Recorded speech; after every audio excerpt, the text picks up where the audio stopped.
Tem um filósofo que diz que o homem do seu tempo é um homem do tempo nenhum, porque todo tempo é sequência natural de um outro tempo que veio antes. E a gente vai trabalhando na causa e consequência, e aí a gente vai entendendo os fenômenos, os fatos a partir dessa dimensão que você passa a ter em relação à sociedade. Qual é o primeiro grande erro que as pessoas cometem quando a gente vai falar sobre digital, quando a gente vai falar sobre o futuro, quando a gente vai falar do século XXI? É que as pessoas estão acostumadas, é natural, que elas trabalhem na microhistória. A microhistória ela é restrita a ano, semana, ano, mês, semana, dia. Então a pessoa pensa na semana, pensa no ano, pensa no mês seguinte, no semestre seguinte, no ano seguinte, e aí fica uma espécie assim de futurismo que eu gosto de chamar de modismo. É o futurismo da microhistória, que a pessoa fica vendo as coisas e fica tentando entender o que está acontecendo, um pouco como aqueles cegos que ficam ali em torno do elefante, um segura o rabo dizendo que é um animal com rabo, o outro diz que é um animal com orelha, outro que é um animal com tromba, mas ninguém consegue enxergar o elefante como um todo. Qual é o primeiro passo para você entender o novo cenário? A gente tem que entender que a gente está vivendo um fenômeno macro-histórico. O macro-histórico é milênio e século, e a meso-história é década. Tem determinadas coisas que são resultado de mudanças que aconteceram nas décadas passadas, né? Uma guerra, o final de uma guerra, então você vai entender ali um desdobramento, os filhos que nasceram, então você vai ter que entender 2 décadas, aquele livro Wikiconomics, que fala sobre a proibição do aborto nos Estados Unidos e depois a liberação e a consequência que teve em relação a mudanças na violência, ele faz uma relação desse tipo, são relações de décadas, são fenômenos que têm impacto nas décadas, né?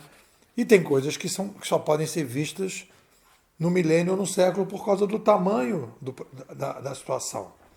Então, o que a gente está vivendo nesse novo século? A gente está vivendo 2 fenômenos macro-históricos que, número 1, o aumento demográfico, que só dá para ver em 200 anos. Tivemos um boom de 1 para 8 bilhões de sapiens, o maior boom demográfico da história, que nos obriga diariamente a produzir 24 bilhões de pratos de comida. Então, produzia 3, agora produz 24 bilhões. Obviamente que isso tem impacto, tem que ter alguma mudança a partir dessa situação. Aí você bota tudo isso, projeta tudo isso em todo o resto, você vai ver que fica insustentável, né? E aí você vai entender que a gente está mudando a mídia. Ah, está mudando a mídia? Tá, quando é que mudou a mídia antes? Mudou há 70 mil anos, mudou há 8 mil anos, mudou há 500 anos, ou seja, fenômenos macro-históricos. Ou você sobe para a macro-história, ou então você não entende nada.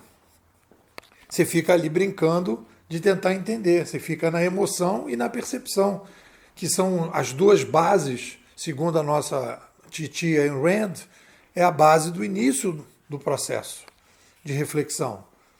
Você vai na emoção, percepção, conceituação e narração. Para você chegar na narração, você tem que ir para a macro-história, senão você fica ali, se emocionando e percebendo, mas não vai conceituar bem e não vai narrar bem. E eu acho que toda vez que a gente começar a discutir o digital agora, a gente tem que entender. Fala assim, vamos entender o novo século? Vamos falar de macro-história. Vamos falar de mudanças de mídia. O que acontece quando chegam novas mídias? As mídias não mudam sempre. As mídias provocam mudanças estruturais na espécie, não são conjunturais. Quando a gente começou a falar, a gente criou lá as aldeias, a domesticação dos animais, a agricultura. É um negócio que vai se estender por décadas, séculos. Então aí você começa a ver a dimensão da mudança. É por isso que a gente chama de civilização 2.0. Porque a gente agora está introduzindo na sociedade uma linguagem totalmente diferente, que é a linguagem dos rastros, que é da estrelinha, que todo mundo acha isso uma besteira, mas é exatamente as estrelinhas que permitem o surgimento do Uber, do Airbnb, do YouTube, etc. Porque é rastro, é formiga. Sociedades complexas, descentralizadas, distribuídas através de autogerenciamento só é possível com a mudança de mídia. Vai ver isso como? Olhando para a macrohistória. Eu vou te fazer um convite. Eu tenho, agora entrando na quarta temporada, já estamos na pré-quarta temporada, que é no segundo semestre, eu mudei o bordão da escola. O bordão da escola agora é a melhor escola de futurismo do Brasil. Porém, mas peraí, você não tem uma estrutura, não tem um prédio, não tem uma opção de professores, a gente não tem nada disso. O que nós temos? Nós temos uma narrativa. O futurismo vive de narrativa. O futurismo não vive de prédio, de professor, de garagem, de fax, de telefone. O futurista e os futuristas vivem de narrativa. A melhor narrativa é a que vai ajudar as pessoas. Então, o que vai fazer a diferença entre os futuristas é qual é a narrativa. Não adianta você ter um prédio gigantesco e a narrativa ser ruim, ser pouco eficaz. Então, nós temos a melhor narrativa hoje no Brasil na análise do digital. Por quê? Somos os únicos que estão trabalhando na macrohistória. Os únicos, por incrível que pareça, os únicos que estão trabalhando com a Escola Canadense de Comunicação de Toronto, Havelock, Innes, McLuhan, Pierre Levy, que estão estudando mudanças de mídia há 70 anos, galera. Então a gente não está pegando assim, a Unepo está aí. Não, eu não estou nada, eu estou pegando a galera que funciona bem para esse problema e me ajudando e aperfeiçoando. Então, estamos trabalhando nessa direção. É a primeira também que trabalha direto no WhatsApp, não é por causa da pandemia. Há 2 anos que a gente já está no WhatsApp. Tudo é WhatsApp, tudo na escola é WhatsApp e Telegram. Entendeu? Desde o primeiro dia da escola. Não foi porque teve pandemia. E agora a gente está inovando mais ainda. Estamos criando, né? É a primeira escola de futurismo no Brasil que está construindo uma narrativa, uma espinha dorsal, que é o novo livro, Civilização 2.0, feita participativamente no Google Drive. Está sendo escrita junto com as pessoas, produzindo agora na pandemia. Estamos lançando agora, segunda-feira, a segunda edição. Então a gente está inovando, trazendo novidade, e eu te convido para fazer a formação. A gente até junho agora tem a formação da terceira temporada, está metade do preço, 640 para você fazer.